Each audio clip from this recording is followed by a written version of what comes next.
Hello everyone, সকলকে শুভ সরস্বতী পুজোর অনেক অনেক শুভেচ্ছা ও ভালোবাসা।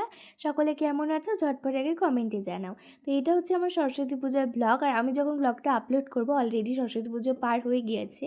আর এবার স্পেশালি জানো তো, সরস্বতী পুজোটা আমার জন্য আলাদা হতে চলেছে। আর আমি 2 বছর ধরে বাড়িতে পুজো দিচ্ছি, তো বাড়িতে পুজো হওয়ার পরে কিন্তু আমি যেতাম একটু দুপুর নাগাদ, ওই বিকেলের দিয়ে ধরতে পারো ঘুরু ঘুরু করতে। তবে এবার আর যাবো না, এবার বাড়িতেই আছি। আর বাড়িতে এবার পুজো হয়নি কিছু কারণের জন্য, তো অঞ্জলি তো দিতে হবে, সেই কারণে সকাল সকাল এখানে আমি, আমার ভাই আর এখানে আমার পিচ্চি মেয়ে রেডি হয়ে চলে এসেছি। কিন্তু এবার যাব অঞ্জলি দিতে, তো চলো যাওয়া যায়। এই প্রাইমারি স্কুলটা কিন্তু আমার বাড়ির পাশে একদম, সেরকমভাবে কখনোই আসা হয়ে ওঠেনি। তো ভাবলাম এবার আর কোথাও বেরোবো না, এই স্কুলেই আমরা সকলে মিলে অঞ্জলি দিব, অনেক অনেক মজা করব। তো পুরো ব্লগটা দেখতে থাকো।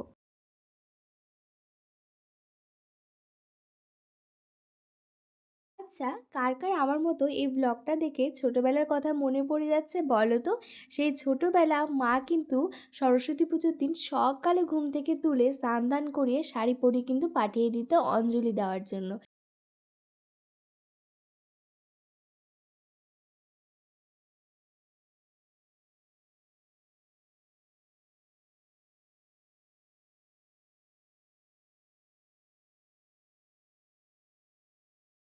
মেয়েরাও চাইলে কিন্তু অসম্ভবকে সম্ভব করে তুলতে পারে। ছোটবেলায় দাদা কাকাদের যখন ঢাক বাজাতো সেটা আমি লক্ষ্য করেছিলাম, আর তারই একটু ছোট করে আমি চেষ্টা করলাম। আর এই সরস্বতী পুজোর দিন স্কুলের মাস্টারমশাইদের একটা কথা খুব মনে পড়ে, কেউ ভোগ না খেয়ে কিন্তু স্কুলের বাইরে এক পাও দিবি না।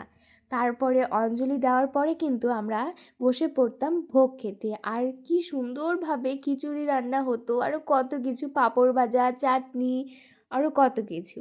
সেগুলো মিলিয়ে কিন্তু আমাদের সরস্বতী পুজোটা খুব সুন্দর ছিল। অন্য দিন স্কুলে যেতে ভয় করলেও সেদিন কিন্তু স্কুলে যেতে আর ভয় করতো না, কারণ জানি সেদিন শুধুই হবে আনন্দ। স্কুলে যাওয়ার জন্য সেদিন মনের ভেতরে একটা আলাদাই উত্তেজনা কাজ করতো। আর জানো তো, এই স্কুল থেকেই আমার প্রথম অক্ষর শেখা, তাই এই স্কুলের সাথে আমার অনেক স্মৃতি, অনেক ভালোবাসা, অনেক অনুভূতি জড়িয়ে রয়েছে।